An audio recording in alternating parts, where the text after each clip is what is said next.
Hello, Pisces, Sun, Moon Rising, and Venus signs. Kamusta kayo? Sana po ay nasa mabuti kayong kalagayan. Welcome back po sa Star Tarot. Kung bago kayo dito, welcome din kayo.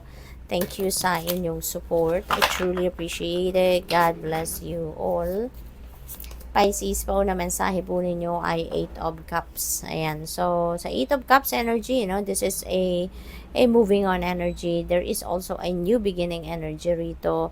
Maganda rin si 8 of Cups kasi ibig sabihin papunta kayo sa success, papunta kayo sa happiness, papunta kayo sa pag-fulfill ng inyong mga dreams, pag-fulfill ng inyong mga wishes.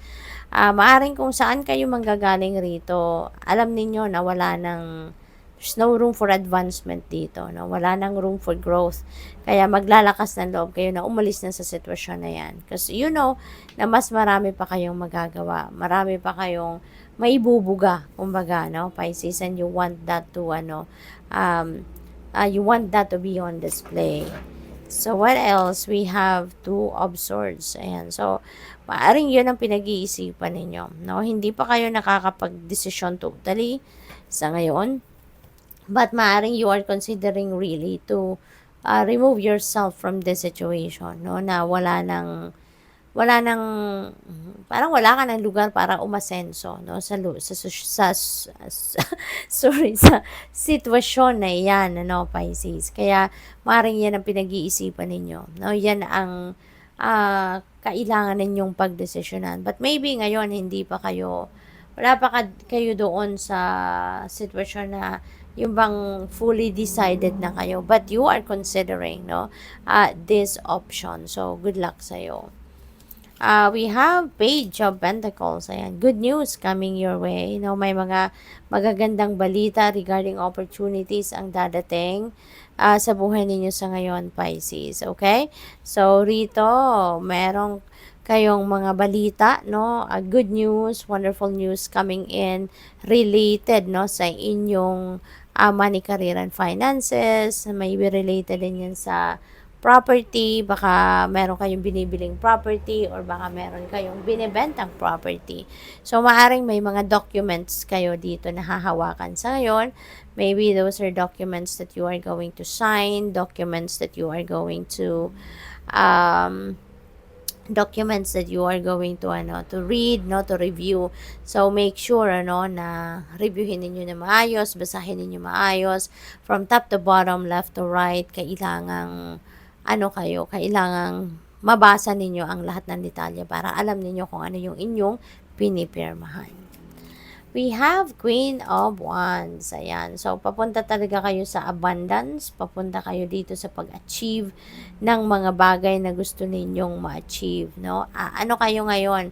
You are going to be very determined. Once na napag-desisyonan ninyo to, which is, I feel talagang pagdedesisyonan ninyo ito and you are really going to choose to move on with your life, wala na makakapigil sa inyo, Pisces. No? You are heading towards abundance, towards achieving your goals, towards making things happen sa buhay ninyo. Walang makakakontra na sa inyo. Once na napag-desisyonan ninyo yan, you are going for it. No? You're going to do anything and everything in your power to make it happen.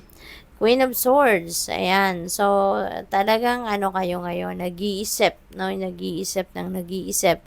At siguro din mayroong mga tumutulong sa inyo rito. Baka meron din mga nag-a-advise sa inyo rito, mga mother figure, ninyo.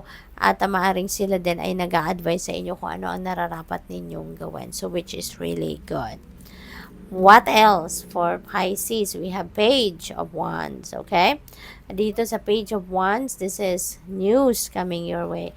Maraming balita, ang maaaring dumating sa inyo sa ngayon, Pisces. Kaya, make sure, na lagi kayong nagmo-monitor ng inyong mga communication lines. Lagi ninyong imo-monitor yung mga text messages ninyo, calls history, yung mga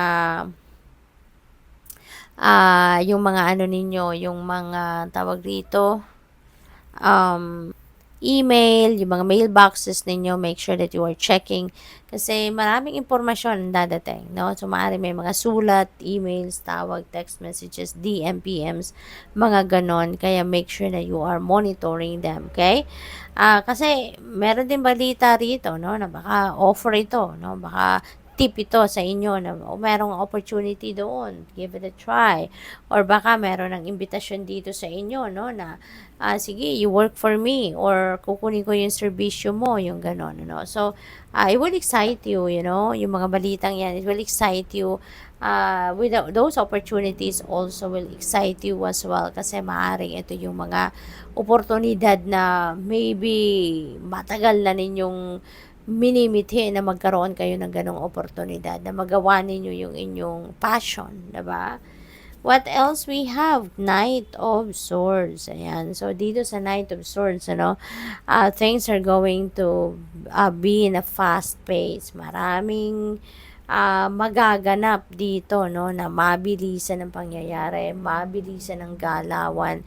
So, ano ito, Pisces, maraming maaring pagkabisihan ninyo sa ngayon. Maaring marami kayong gagawin, maaring marami kayong pagkakaabalahan sa ngayon. Kasi kung meron man mga delays in the past, that will be lifted na sa ngayon. Kaya maaaring uusad na ang lahat. Aandar ng muli ang lahat, no? What else? We have Four of Wands. So, this is really beautiful. Merong kasiyahan, merong reunion, merong pagtitipon dito ng pamilya or magkakaibigan, something like that. Baka merong ikakasal sa inyo, Pisces, no? Baka merong ikakasal or kung hindi man, baka kayo ay may pupuntahan na kasalan or any kind of celebration or any kind of social gathering. Maaaring meron kayong a-attendan. Kaya magsasaya kayo dito. Merong sayawan, kantahan, as in masaya, no? So, good luck. Thank you for watching. Love and light. Namaste.